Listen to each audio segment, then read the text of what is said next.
அனைவருக்கும் வணக்கம். ஔஷதம் சித்த மருத்துவ மையத்தின் சார்பாக உங்களின் மருத்துவர் டாக்டர் மு. கலைவாணன். இந்த பகுதியில் அல்சீமர் டிசீஸை பற்றி பார்க்கலாம். இது என்னென்னா ஞாபக மறதி நோய். இன்றைக்கி ஞாபக மறதிங்கிறது 60 வயசு மேலே இருக்கிறவங்களுக்கு ரொம்ப அதிகமாகவும் இருக்குது. இது ஒரு ரிசர்ச் பண்ணி பார்த்துருக்காங்க.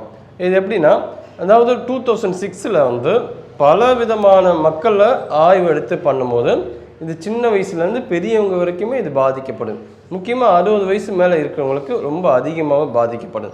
கிட்டத்தட்ட 1 மில்லியன் கணக்கில் பாதிக்கப்படுதான் இந்த ஞாபக மறதி நோய்.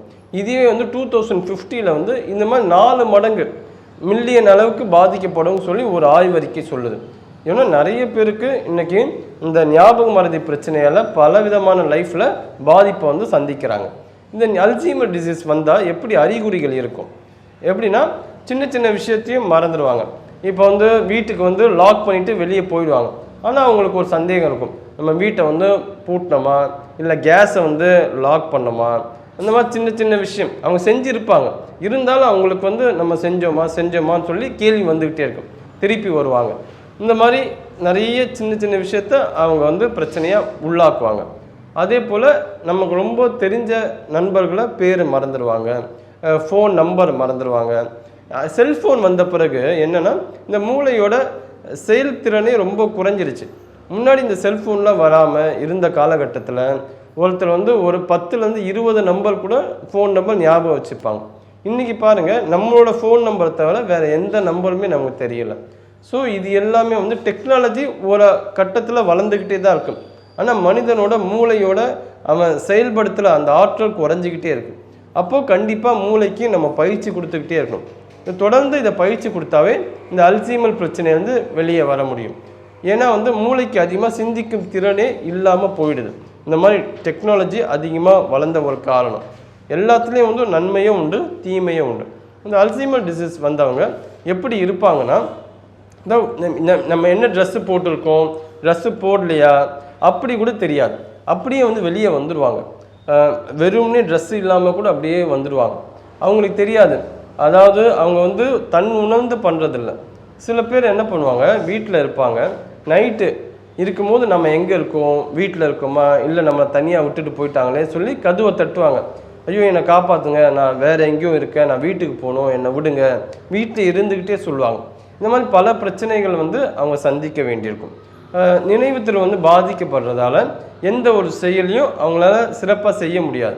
ரொம்ப தடுமாற்றம் இருக்கும், மனப்பதட்டம் இருக்கும், குழப்பம் இருக்கும், மன சஞ்சலம் இருக்கும். என்ன எப்படி எதை எங்கே வச்சோம், நம்ம யார், நம்ம என்ன பண்ணிக்கிட்டு இருக்கோம், அந்த சுய உணர்வு கொஞ்சம் கொஞ்சமாக மறந்துக்கிட்டே இருக்கும். இன்னொரு விஷயம் என்னென்னா, இது ஏன் ஏற்படுது சொல்லி 1960 அல்சீமர்ங்கிற ஒரு டாக்டர் இதை பற்றி ரிசர்ச் பண்ணியிருக்கார். அவர் சைக்காலஜிஸ்ட். அவர் ரிசர்ச் பண்ணி இந்த மாதிரி ஒரு கண்டிஷன் இருக்குதுன்னு நமக்கு உலகத்துக்கு தெரியப்படுத்தினதால அவர் பேரையே வச்சுட்டாங்க, அல்சீமர் டிசீஸ்னு பேர் வச்சுட்டாங்க.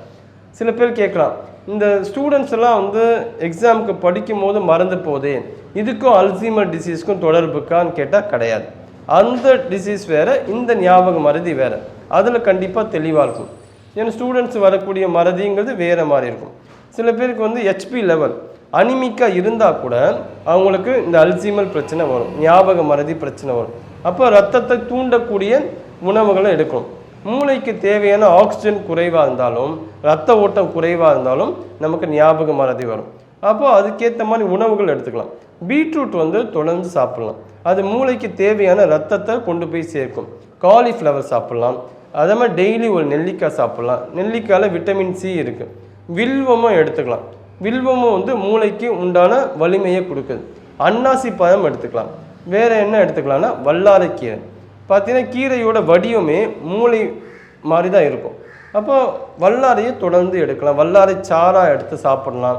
தொடர்ந்து வல்லாரை சாறு ஒரு 48 நாட்கள் இந்த அல்சீமர் பேஷண்ட் தொடர்ந்து சாப்பிட்டுக்கிட்டே வந்தோம்னா அவங்களுக்கு இந்த ஞாபக மறதி பிரச்சனை படிப்படியாக குறைய ஆரம்பிக்கும்.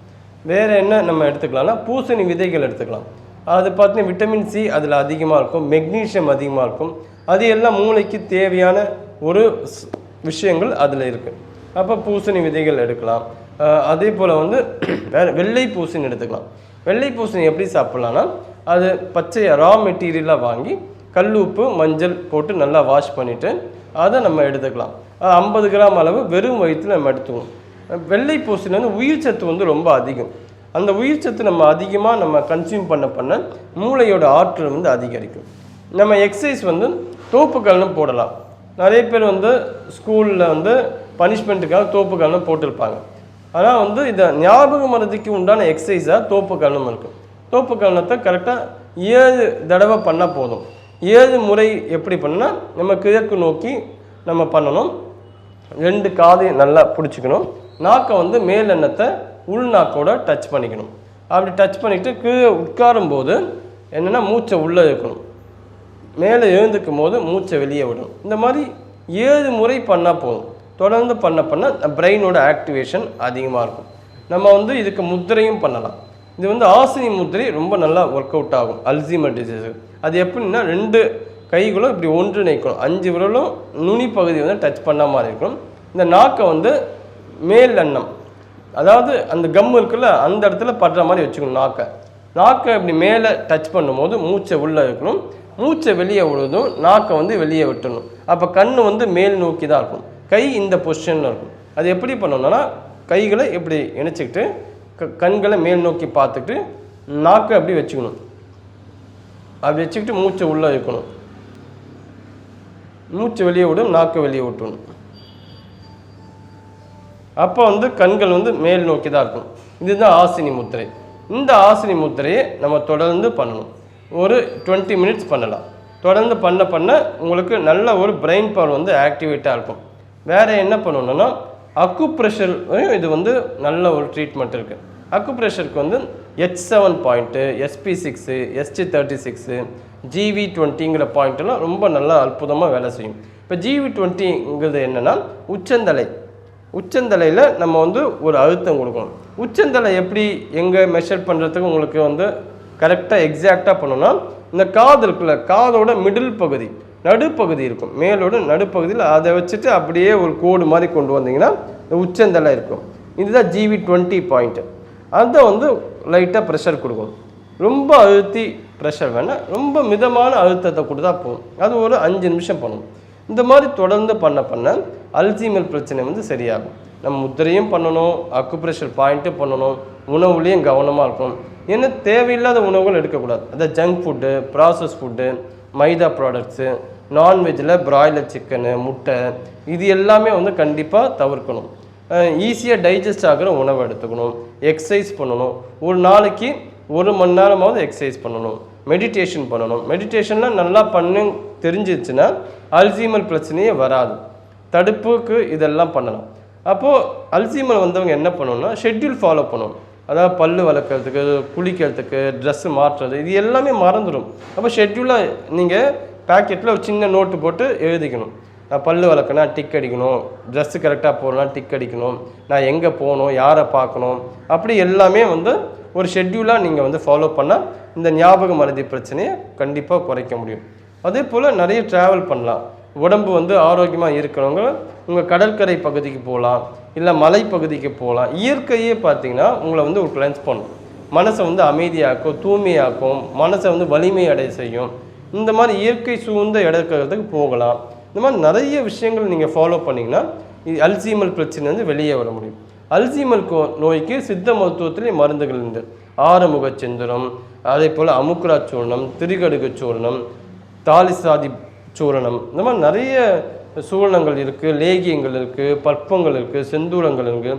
அது வந்து ஒவ்வொரு ஆளுக்கும் மாறுபாடு இருக்கும். வாத பித்த கவம் அந்த அடிப்படையில் கணித்து அவங்களுக்கு ஏற்ற மருந்துகள் வந்து கொடுக்கப்படும். இந்த மாதிரி நிறைய சிறப்புகள் உண்டு.